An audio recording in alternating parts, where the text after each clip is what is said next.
예수님의 오심을 감사하고 또 다시 오실 주님을 기다리는 그런 마음가짐을 새롭게 하는 대강절 네 번째 마지막 주간입니다.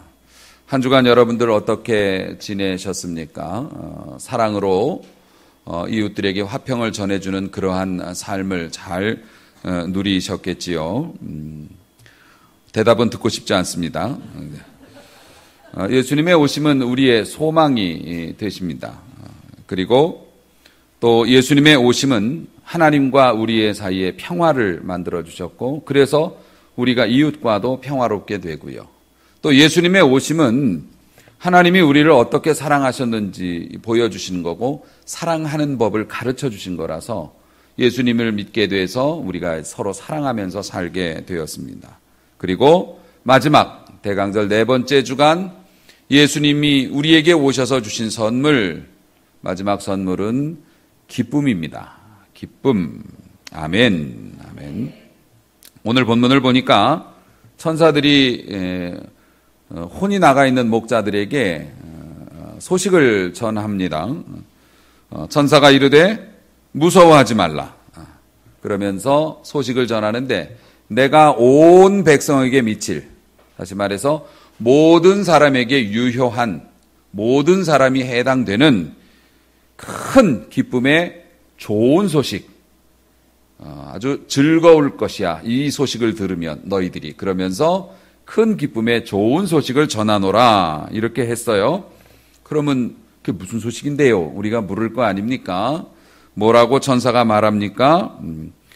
오늘 다윗의 동네에 너희를 위하여 구주가 나셨다. 아멘. 그래서 곧 그리스도, 가로 열고 메시아, 너희의 주인이시다. 아멘. 아멘. 큰 기쁨의 좋은 소식, 너희를 위하여 구주가 태어나셨다. 구주가 오셨다. 누구를 위하여요? 너희를 위하여, 우리를 위하여 예수님이 오셨다. 메시아가 오셨다. 마치 이것은 죽을 사람에게 살 길이 열렸다라고 말하는 것과 똑같은 얘기죠. 그렇기 때문에 기쁨의 좋은 소식이 되었던 겁니다. 유대인들은 메시아를 엄청나게 기다리고 있었어요. 왜냐하면 그거는 오래전부터 예언이 돼 있었던 내용이고, 메시아가 오면 세상을 다 갈아엎어버릴 거라고 생각을 했습니다. 그런데 현재 유대인들이 살아왔던, 사실 그 이전부터도 그렇습니다만은, 유대라고 하는 나라가 꼭 우리나라하고 비슷해요. 열강들 사이에 이렇게 찡겨 있고, 열강들이 세력을 확장하고 꿈틀거리면 꼭 그 나라를 지나가야 돼요. 그래서 우리나라도 그렇지만 외세 침략이 굉장히 많았어요. 당시에 예수님 탄생하실 당시에도 세계를 지배했던 이 로마가 이미 유대를 점령해서 우리나라 일제치하처럼 그렇게 유대인들을 다스리고 있었고, 잘해줄 리가 없죠. 폭력으로 지배하고 수탈하고 인권을 말살하고 이런 일들이 있었기 때문에, 특히 우리나라도 한민족이지만은 단일 민족이지만 유대 나라도 단일 민족이잖아요. 그런 것들 때문에 아주 고통스러워했습니다. 이 사람들이 자신들의 민족인 정체성과 특별히 하나님을 섬기는 나라가 정복을 당해갖고 수백 개의 신을 섬기는 다신교를 가지고 있는 나라에 지배를 받으니까 특히 종교적으로 굉장한 스트레스를 받고 있었죠. 사는 거 어렵죠. 또 정치적으로 힘들죠. 그리고 영적으로 막 위협을 받죠. 어쩌면 꼭 우리나라 지금 우리의 삶과도 비슷한 것 같아요. 그러니까 유대인들은 자연스럽게 옛날에 하나님께서 우리가 힘들 때 메시아를 보내서 세상을 엎어주신다고 했는데, 그 메시아가 오면 얼마나 좋을까? 심지어는 이스라엘 백성들은 무려 400년 동안이나 선지자가 없었어요. 그게 신구약 중간기라고 하는데요. 구약 성경의 예언이 끊어지고 나서 무려 400년 동안 하나님께서 새로운 말씀을 가진 주의 종들을 보내시지도 않았어요. 40년도 아니에요. 400년 동안 새로운 말씀을 증거하는 분이 없으셨어요. 그렇기 때문에 유대인들은 뭡니까? 성전에 가가지고 제사를 드리거나 뭐 절기를 지키는 게 미풍양속, 우리나라 사람들 옛날 전해오는 전통에 의해서 뭐 그렇게 하는 것처럼 죽은 신앙을 가지고 있었어요. 그러니 뭐 얼마나 사는 게 고단했겠습니까? 그런데 메시아가 오셨다는 겁니다.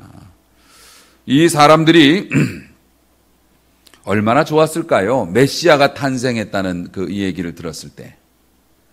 물론 메시아가 탄생한 걸 직접 보지는 못했고 많은 사람들이 이제 소문으로 들었을 거예요. 예수님이 공생애를 시작하시거나 뭐 예수님의 탄생 이전 이후로 이렇게 웅성웅성할 때 메시아가 오셨대. 우리 민족에 그렇게 기다리고 있던 세상을 구원해 주실 분이 하나님이 보내주셨대. 얼마나 마음이 설렜겠어요. 물론 이 설렘은 얼마 가지 않아 실망으로 바뀌었죠. 메시아라고 하고 나타났는데, 그리고 메시아를 추종하는 사람들이라고 제자들이 나타나는데 이건 어디 떠돌이 거지도 아니고 왜 저러고 다니나 싶을 정도로 예수님이 그런 몰골로 나타나셔서 기대가 실망으로 바뀌기는 했지만은 어쨌든 이 사람들이 처음에 메시아가 오셨다는 소식을 들었을 때 얼마나 이게 두근두근 했겠느냐고요. 사랑하는 성도 여러분, 올해 우리의 마음을 어둡게 하는 많은 어려움들이 있었습니다. 그리고 내년에 2020년이 돼도 사실 우리가 큰 희망이 있어 보이지는 않습니다. 북한과 미국의 어떤 그런 문제도 이제 또 다시 갈등을 향해서 치닫고 있습니다. 우리나라 정치적인 환경도 썩 좋지 않고요. 그리고 경제적인 환경은 더 말할 나위도 없습니다. 도대체 언제까지 힘들어질지 예측을 못하는 상황입니다. 개인적으로도 가정적으로도 교회적으로도 큰 소망이 보이지 않아요. 그런데 그러한 우리들에게 주님이 큰 기쁨의 좋은 소식을 우리에게 또 가져다 주신다는 겁니다. 그래서 대강절, 성탄절이 좋은 거예요. 여러분이 대강절과 성탄절을 지내면서 하나님의 말씀을 바로 깨닫고 은혜를 받으면 내년 한 해에 여러분의 삶에 제일 좋은 소식은 물론 구원의 소식이지만 예수님은 구원만 하고 끝내시는 분이 아니시지요. 아멘. 아멘. 예수님은 여러분의 삶에 실제적인 복을 주시는 살아계신 분이시기 때문에 이 성탄절 우리에게 오신 주님을 잘 모시고 2020년을 시작한다면 여러분 실제적인 기쁨의 큰 좋은 소식이 여러분의 삶에서 일어나게 될 줄로 믿으시기를 바랍니다. 자, 그러면 그 예수님이 우리에게 주시는 기쁨이 뭘까? 하나는 뭐냐면은 회복의 기쁨입니다. 자유를 주시는 기쁨이에요. 이게 우리하고 무슨 상관이 있습니까? 우리는 종이 아닌데 여러분 말씀을 들어보셔야 돼요. 당시에 로마의 그 식민지였던 이 사람들 자유도 없죠. 가난한 삶이죠. 과중한 세금을 내죠. 황제 숭배 강요하죠. 아주 곤고했어요. 사실 그것이 하나님의 징벌이었습니다. 하나님을 떠난 사람들이 겪을 수밖에 없는 고통이었죠. 신앙이 흐지부지했어요. 자기 마음대로 살았어요. 하나님은 응답도 안 해주세요. 무려 400년 동안이나 기도해도 들어주시지도 않아요. 격변하는 이 중동의 거센 환경 속에서 살기에 급급했어요. 살아남아야 했어요. 그리고 내 자식 지켜야 했어요. 오늘날 우리들의 모습과도 비슷하다고 말씀드렸어요. 신앙의 날은 무뎌져요. 세상은 더 힘들어져요. 애들이 점점 세속화돼 가요. 어린 아이들도 점점 신앙 갖기가 어려운 환경이 돼요. 그래서 내가 살아남고 내 자식 잘 키우는 일에 허둥지둥하다 보면 일주일이 어떻게 갔는지도 모르겠어요. 아직도 이 자리에 모여서 예배는 드리고 있지만 세상에서 돌던 팽이가 그치질 않아요.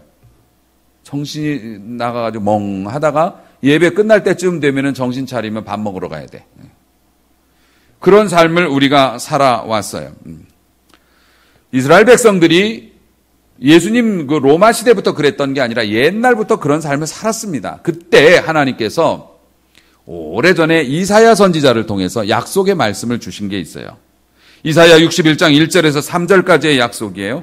주의 영이 내게 내리셨으니 하시면서 주신 약속인데 여호와께서 내게 기름을 부어주셨어요. 그래서 뭐라고 말씀하시냐면 가난한 자에게 아름다운 소식을 전하게 하려 하심이라 마음이 상한 자를 고치시며 포로된 자에게 자유를 주시며 갇힌 자에게 노임을 선포하며.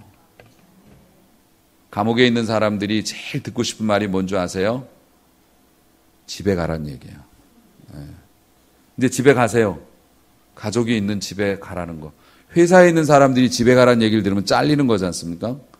그런데 감옥에 있는 사람들이 제일 듣고 싶은 게 집에 가라는 거예요. 왜냐하면 자유라는 뜻이거든요. 내년 한 해에도 우리 주님께서 여러분에게 자유 주시기를 축복합니다. 물질에 갇혀 있고 습관에 갇혀 있고 연약함에 갇혀 있던 내가 우리 주님 때문에 그것을 깨부수고 하나님의 은혜의 동산으로 달려가는 역사가 나타나길 주의 이름으로 축원합니다. 습관에 매여 있고 죄에 매여 있고 내가 마음이 이러면 안 되는데 하면서도 어쩔 수 없이 행했던 것들을 다 끊어버리는 예수님이 주시는 그러한 자유의 체험을 여러분이 하게 될 줄로 믿으시기 바랍니다. 그래서 예수님께서 이제 이런 예수님이 사역을 시작하시면서 처음에 공생의 사역을 시작하시면서 제자들에게 이런 말씀을 하셨어요. 이사야 선지자의 이 글을 인용을 하셨어요. 주 여호와께서 내게 기름을 부어주셔서. 그러면서 쭉 말씀을 하시면서 이 글이 오늘 너희 귀에 응하였느니라. 아멘. 아멘. 응하였다는 이루어졌다는 거예요. 오늘 옛날 이사야 선지자를 통해서 갇힌 자를 해방하고 가난한 자를 부하게 만들며 우리에게 자유를 주시겠다고 한 이 말씀이 오늘 너희에게 이루어졌느니라. 아멘. 아멘. 여러분에게도 예수님을 따라가고 예수님을 섬기는 여러분에게도 아직 그것이 나타나지 않았더라도 이미 이루어진 줄로 믿으시기 바랍니다. 믿음의 세계에는 아직과 이미라는 개념이 있다고요. 우리가 아직 천국까지는 안 왔지만은 이미 천국의 삶을 땡겨서 누리고 있는 것처럼 우리 하나님께서 여러분에게 약속하신 해방과 자유의 기쁨과 능력은 아직 우리의 삶에서 구현되지 않은 것이 있지만 이미 그것이 허락되어졌기 때문에 여러분이 믿음으로 행하면 그러한 일들이 충분히 지금도 있을 수 있다는 것입니다. 그래서 오늘도 주를 믿고 의지하고 따라가는 분들, 가난한 분들, 아름다운 소식을 듣게 될 줄로 믿습니다. 그렇게 우리 주님이 도와주실 겁니다. 마음이 상하신 분들, 하나님께서 그 마음을 위로하실 뿐만 아니라 고쳐주실 줄로 믿습니다. 붕대만 감아주시는 게 아니라 그냥 낫게 해주실 줄로 믿습니다. 습관과 죄에 포로된 사람들 자유를 얻게 될 줄로 믿으시기 바랍니다.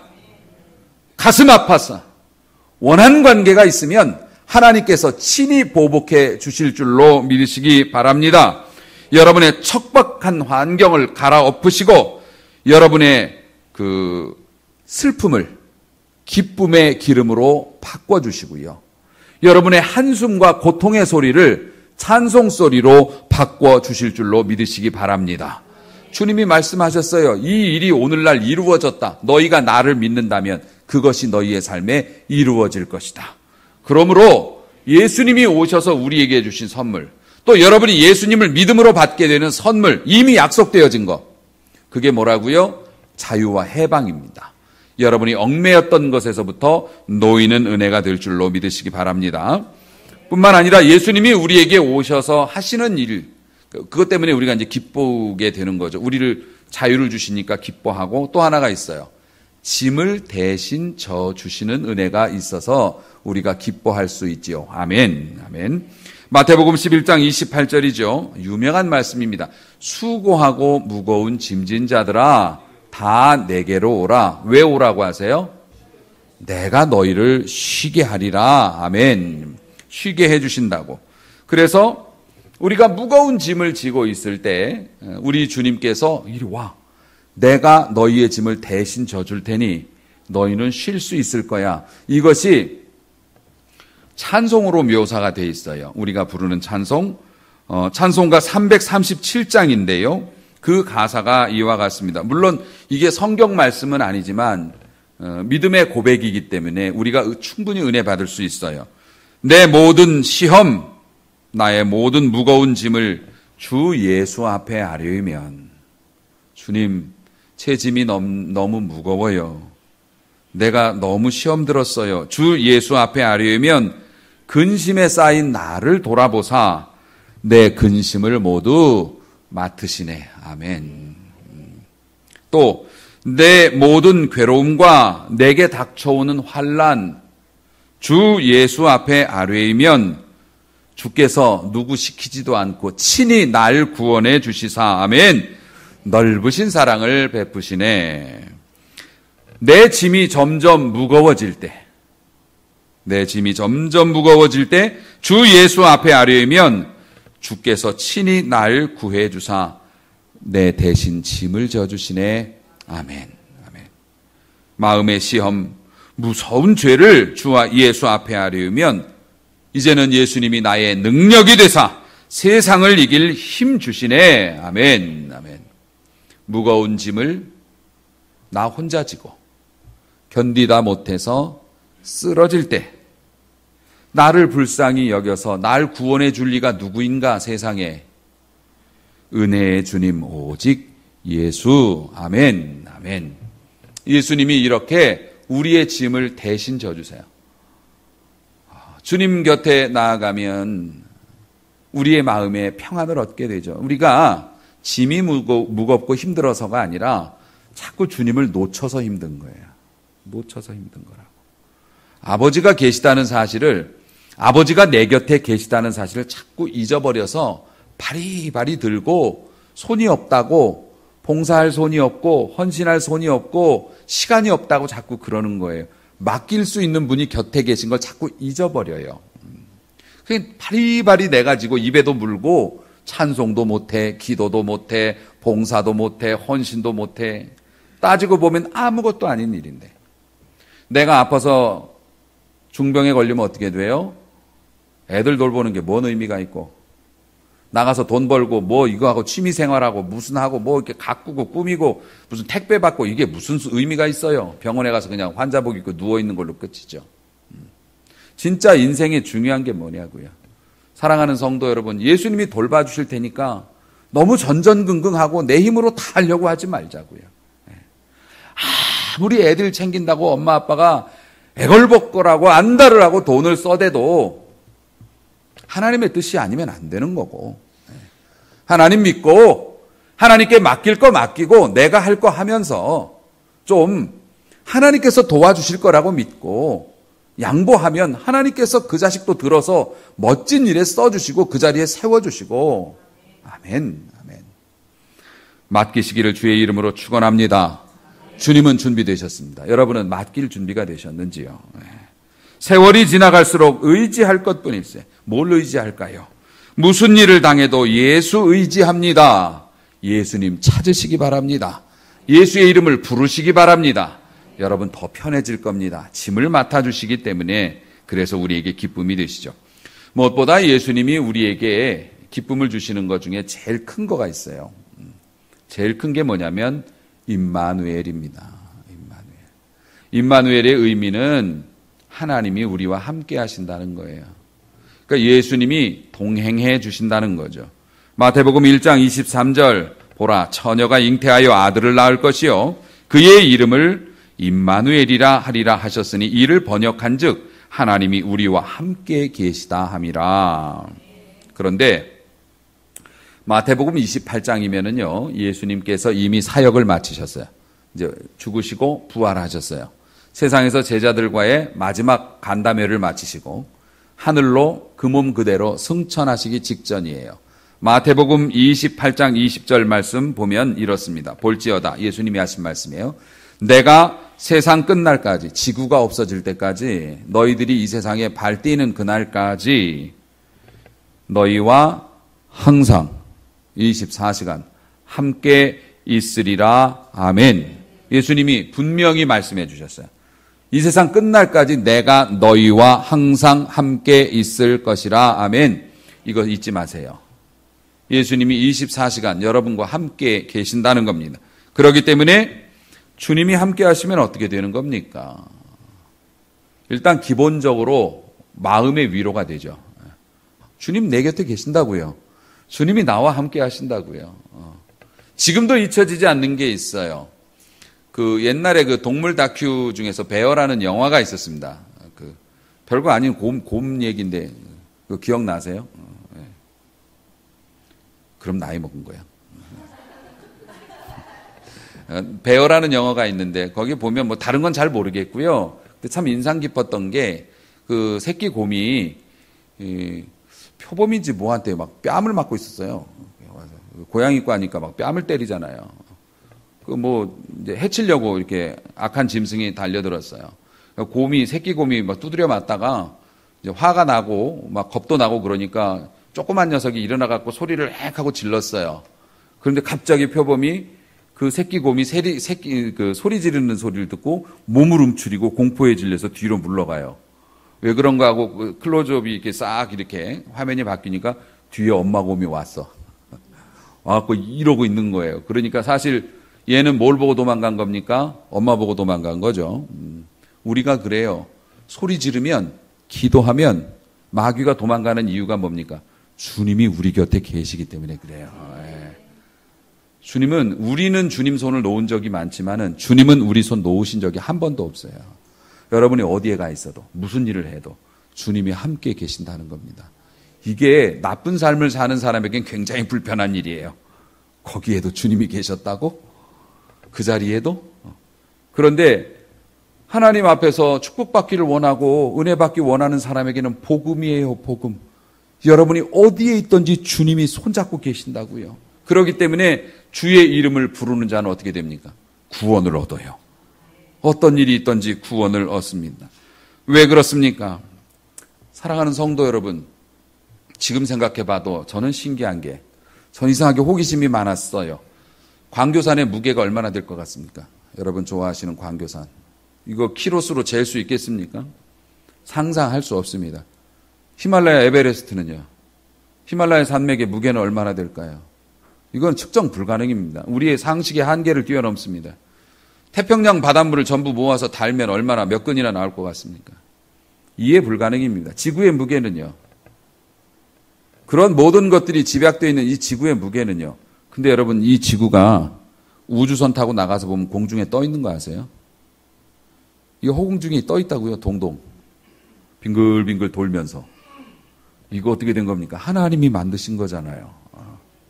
그런데 그 지구는 우주 전체에 비하면 우리가 알고 있는 지식 안에서 먼지 하나에도 불과하지 않다면서요. 이 지구가 그렇게 거대한데도. 먼지 하나만큼도 안 되는 우주의 끝은 어딘가예요. 아직 인간은 우주의 끝을 상상으로만 할 뿐이지 모릅니다.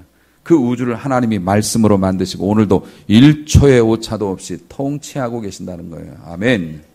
그 능력과 권세의 하나님, 신실하신 하나님이 누구라고요? 우리 아버지.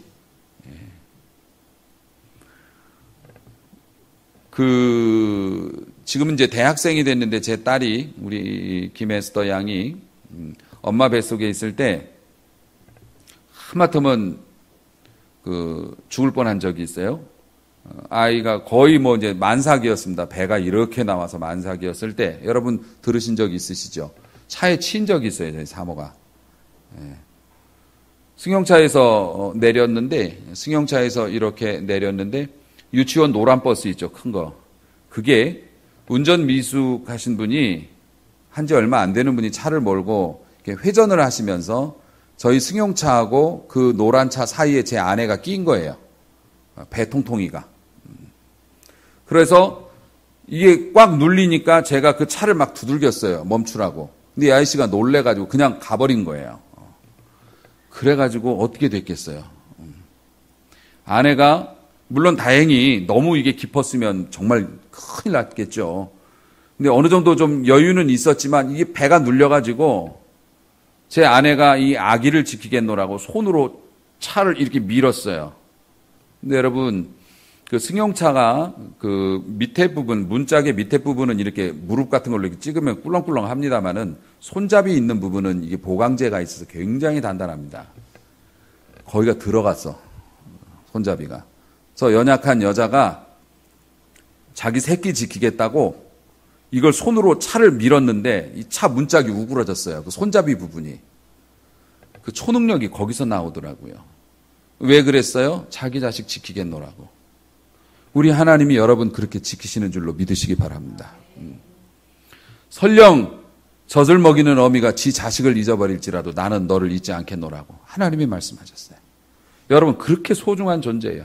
아들을 보내어 여러분과 맞바꿨다고요. 그 하나님이 여러분 포기하시지 않습니다. 그 하나님이 여러분과 항상 함께 계시며 여러분의 눈물을 보시고 여러분의 억울한 거 아시고 여러분의 부족한 것과 필요한 것들을 다 알고 계시고 도와주시려고 하는 거예요. 그렇기 때문에 임마누엘의 하나님, 예수님이 오심으로 우리에게 그러한 축복이 주어졌고 예수님이 승천하시면서 성령이 오셔서 여러분 각 마음속에 자리 잡고 살고 계십니다. 아멘. 아멘. 그렇기 때문에 하나님이 우리와 함께 하신다는 것처럼 우리에게 복음되는 말이 없는 거예요. 복된 소리가 없는 거라고요. 그런데 문제는 뭡니까? 우리가 그걸 자꾸 잊어버리니까 문제죠. 왜 교회에서 새벽에 예배 드리자, 아침에 나와라, 저녁에 나와라, 봉사하자, 뭐 이거 하자, 저거 하자, 왜 그런 줄 아십니까? 이거 와이퍼라고 생각하면 틀림이 없습니다. 와이퍼. 자동차 그 빗물 닦는 거. 그거 없으면 운행이 안 돼요. 별거 아닌 것 같지만은. 와이퍼라는 게 뭐, 오늘 여러분 말씀 듣고, 예수님이 나와 함께 계셔. 예수님이 진짜 그 얽매인 거, 우리 자식의 습관도 예수님이 끊어줄 수 있고, 우리 남편의 못된 버릇도 끊을 수 있고, 내가 얽매여 있던 거 끊을 수 있대. 그러한 말씀을 여러분이 듣고 마음의 은혜를 받는 거, 이게 와이퍼로 한번 닦는 거예요. 예수님이 누구신지, 하나님이 어떤 분이신지, 하나님이 지금 어디 계신지, 그러한 것들을 이렇게 보는 거예요. 그리고 나가면 세상에서 비가 내려서 또 안 보여. 그럼 또 나와서 닦자고, 기도하자고, 봉사하자고, 헌신하자고, 교회에서 그러는 거예요. 여러분 노동력 착취하려고 하는 게 아니라, 여러분이 주방에서 봉사 한번 할 때, 뭐 성가대에서 찬양 한번 하면서 주님의 마음을 느끼고 헌신하고 사랑하면서 혹은 말씀을 들으면서 내 신앙의 눈을 닦는 거예요. 닦아서 어떻게 해요? 주님 곁에 계시니까. 주님이 함께 하시고 주님이 해주실 수 있는 능력이 있는 분이니까, 그분이 내 아버지니까, 이걸 확인하면서 내가 그 혜택을 보는 겁니다. 아멘.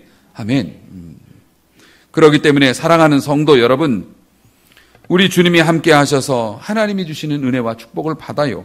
우리가 갈 길을 인도함 받기도 해요. 우리가 두려울 때 평안을 얻기도 합니다. 아멘. 두려움과 공포가 떠나고 자유를 누리게 됩니다.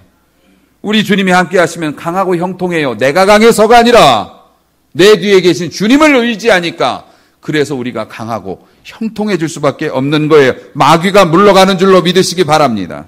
그러므로 사랑하는 성도 여러분, 창세기 39장 2절 말씀을 보니 여호와께서 요셉과 함께 하셨어요. 그랬더니 어떻게 됩니까? 이 사람이 하는 일마다 범사에 형통하고 복을 받아요. 그런데 이 요셉이 취직해 있는 이 직장이 뭐냐면 안 믿는 사람 집이요.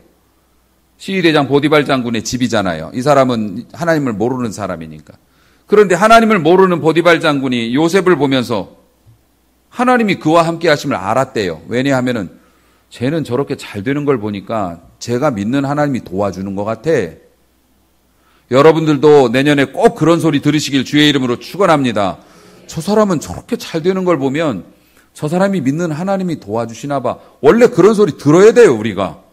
아니, 하나님 자식이 그 정도 소리는 들어야지. 하나님을 아버지로, 우리가 하나님 아버지로 모시고 사는데 그 정도 혜택도 못 보고 무슨 신앙을 한다고 합니까? 하나님 믿으면 잘 되는 거 맞습니다. 맞습니다. 예. 그래서 사랑하는 성도 여러분, 주님이 여러분과 함께 하시기 때문에 믿지 않는 사람이나, 그러니까 여러분 덕분에 덕을 보는 사람이 생기는 거예요. 엄마 아빠가 신앙생활 잘하면 자식들이 덕을 봅니다.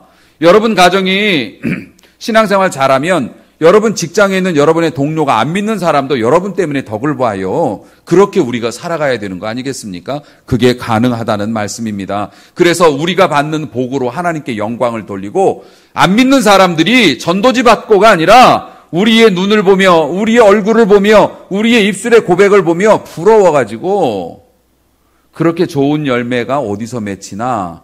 좋은 나무교회에서 맺힌다고. 그런 일이 여러분의 삶에서 주님이 동행하시기 때문에 일어나게 되는 줄로 믿으시기 바랍니다.